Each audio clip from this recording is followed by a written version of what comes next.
Salam Ata Vatan TV YouTube kanalının mehriban müştaqları, hormatly tamaşaçylarymyz, Ata Vatan TV'de saylanan habarlar. Habarymyzyň 2023-nji ýylyň 2-nji noýabryna aksanyna Aşgabat UNESCO-nyň şäherleriň global dörejilik toruna girdirildi. Qazaqstanda Türkiýe döwletleriň guramasynyň 10-njy samiti geçiriler. Russiýa, Hazar deňzi, Türkmenistan, Özbegistan, Qırgızstan ulag geçirgesi dörediler. 2023-nji ýylyň söze saýlanyny ýaly habarlar ýetirýäris. Mehriban müştaqlar, gelin indi bolsa habarlarymyza giňişle interetip geçelim. Aşgabat UNESCO-nyň şäherleriň global dörejilik toruna girdirildi. Türkmenistan hemişelik beýtaraplyk ýöreliklerine esaslanmak arkaly Birleşen Milletler Guramasy we onuň ýürütülüşdirilen düzümleri bilen için hyzmatdaşlyk edýär. Bu orada Türkmenistanyň UNESCO Birleşen Milletler Guramasynyň bilim, alim we medeniýet meseleleri boýunça guramasy bilen netijeli gatnaşyklaryny aýratyn bellemek zerurdur. Şunuň bilen baglykda Aşgabat şäherini dizayn dörejilik ulugy boýunça UNESCO-nyň şäherleriň global dörejilik toruna girdimek boýunça hödürnama taýýarlanyp, bu gurama hödürlendi. Şoňa laýyklykda UNESCO-nyň baş direktori Audrey Azoulay-nyň tasdiklamagyna 30-njy oktýabrda bellenen bütün dünýä şäherler gününe dünýäniň 55 şäheri UNESCO-nyň şäherleriň global dörejilik toruna girdirildi. Şol şäherleriň arasyna Türkmenistanyň paýtagty Aşgabat gelme. Paýtagtymyz Aşgabat dizayn dörejilik ulugy boýunça UNESCO-nyň şäherleriň global dörejilik toruna girdirildi. Täze goşulan şäherler özüniň ösüş strategiýasyna medeniýet we dörejilik ulanmagy, adamlaryň has amatly şertlerde ýaşamagy üçin şäher meýilnamalaşdyrylyşyna innowasion çözgütlerden peýdalanmagy berk ıgrary bolup kaldylar. Soňky goşulan şäherler hem hasabalanyna UNESCO-nyň şäherleriň global dörejilik torunyň düzümine 100den gowrak dowlatda 350 şäher bar. Olar bu tora dizayn, kino, gastronomiýa, edebiýat, media sunugaty, aýdym we senetçilik halk sunugaty ýaly urlar boýunça girdilýär. Ma'lum bolşaly UNESCO-nyň şäherleriň dörejilik toru 2004-nji ýylda döredilen özgoşly tassamy bolup, ol medeni köptürligiň goraglygyna we ilerledilmegine ýardam berilmegine, şonuň ýaly dünýäniň şäherleriniň durnukly we inkluziw ösüşiniň ähmiýetli şert hökümne, innovasiýalaryň we dörejilik aýratynlyklarynyň hemme taraplaryň ösdirilmegine ýardam bermeklige gönükdirilenler. Qazaqstanda Türkiýe döwletleriň guramasynyň 10-njy samiti geçiriler.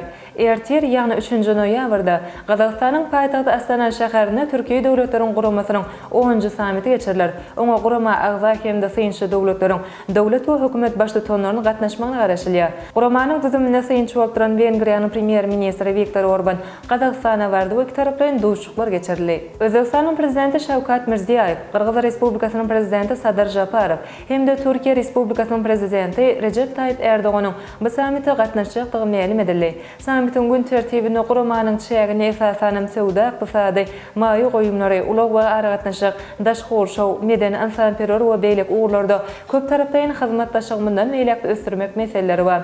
Wekilletleriň ýoldaşlary halkara siýasatynyň we sowda gatnaşyklaryň häzirki meseleleri barada pikir alşarlar. Samitiň netijeleri boýunça bir näçe beýlikdäki resmi namlary kabul etmek meýilleşdirilýär. Türkiýe döwletleriň guramasyna başlyk edýän Özbegistan Respublikasynyň gurulmagyna şu ýylyň dowamyna 100den gowrak durly derejedäki şäherler gurulup, olarda köp taraplaryň hyzmatdaşlygyndan meýlekde ösdürmek uglary maslahatlaşyldy. Türkiýe döwletleriň guramasyna agza döwletler Özbegistan, Azerbaýjan, Qazaqstan, Qırgızstan we Türkiýe, Wengriýa we Türkmenistan guramanyň synçy agzalardyr. Russiýa, Hazar deňdi, Türkmenistan, Özbegistan, Qırgızstan ulag geçirgesi dörediler.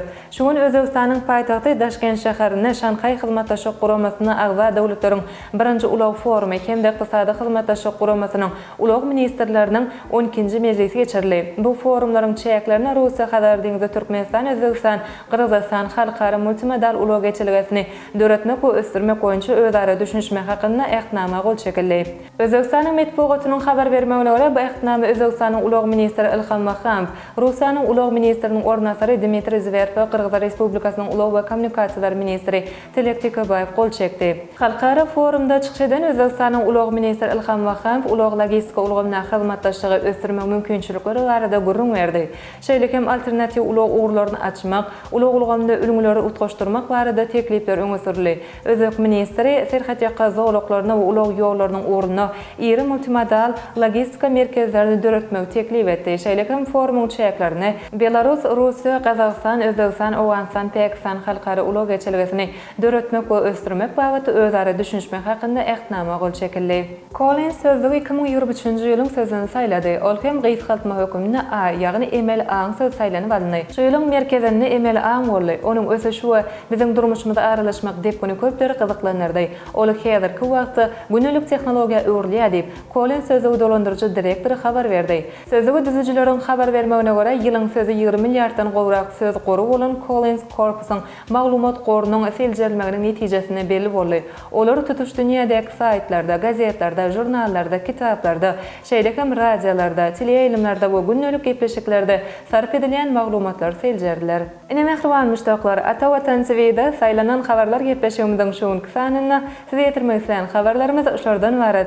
Hormatly tamaşaçylarymyz, ýurdumyzda we dünýäde bolup geçýän habarlardan we täzeliklerden ilkinji bolup habarly bolmak isteseňiz, atawatan.turkmenistan.com saýtymyzy izlerlemäge ýatdan çykarmaň. Gepleşigimiziň indiki sanyna görüşýänçek, hoşta bolun.